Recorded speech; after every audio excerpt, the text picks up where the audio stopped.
தேவையான பொருள் சாலியல், சதக்குப்பை, மிளகு, சோம்பு, சின்ன ஜீரகம். 2 பேருக்கு பொங்கராப்பில் தான் அரிசி எடுத்திருக்கேன். 300 கிராம் அரிசி, வெள்ளைப்பூடு கொஞ்சம், 1 முறி தேங்காய். அரிசியை ஊற போட்டு ஒரு அரை மணி நேரம் எடுத்து வச்சுக்கிடணும். சட்டி நல்லா காஞ்ச பிறகு சாலியல் சதக்குப்பை போடணும். கொஞ்சோண்டு சீரகம் போடணும். சோம்பு கொஞ்சோண்டு போடணும். மிளகு கொஞ்சம் போட்டுக்கிடணும்.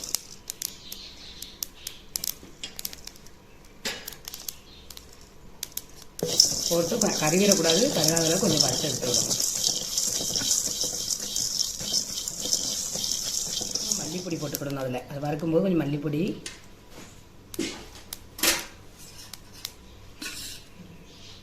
மிளகு போட்டுக்கிறதுனால கொஞ்சோண்டு வத்தப்பொடி கொஞ்சமாக போட்டுக்கிடணும்.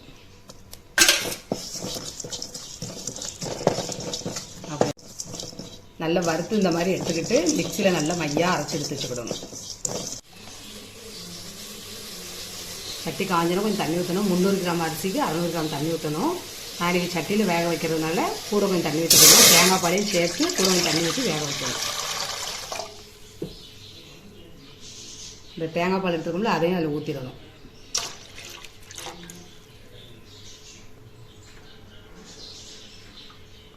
இந்த உரிச்சு வச்சுருக்கோம்ல வெள்ளைப்பூடும் அதில் போட்டுடணும்.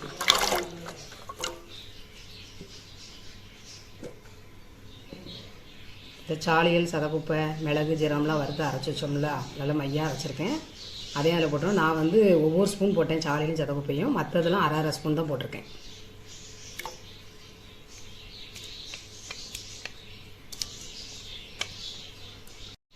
இதெல்லாம் போட்டு நல்லா கிண்டி விட்டுறணும்.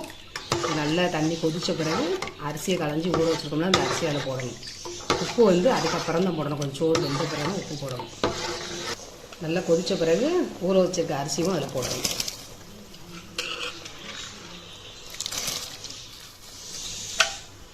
இந்த மருந்து சோறு வந்து உடம்புக்கு ரொம்ப நல்லது. இந்த குறுக்கு வலி இதெல்லாம் இந்த மருந்து சோறு சாப்பிட்டோம்னா கொஞ்சம் நல்ல ஸ்ட்ரென்த்தாக இருக்கும் உடம்புக்கு. கொஞ்சம் சோறு வெந்த பிறகு கொஞ்சம் உப்பு போடணும்.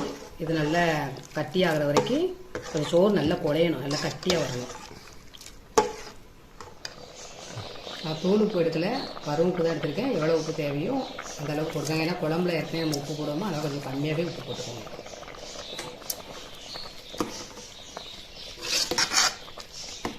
சோறு நல்லா வெந்து நல்லா குழையணும், நல்லா கட்டியாகிற அளவுக்கு, இல்லை கூட்டாஞ்சோறு மாதிரி கட்டியாகிற அளவுக்கு வச்சுக்கிடணும்.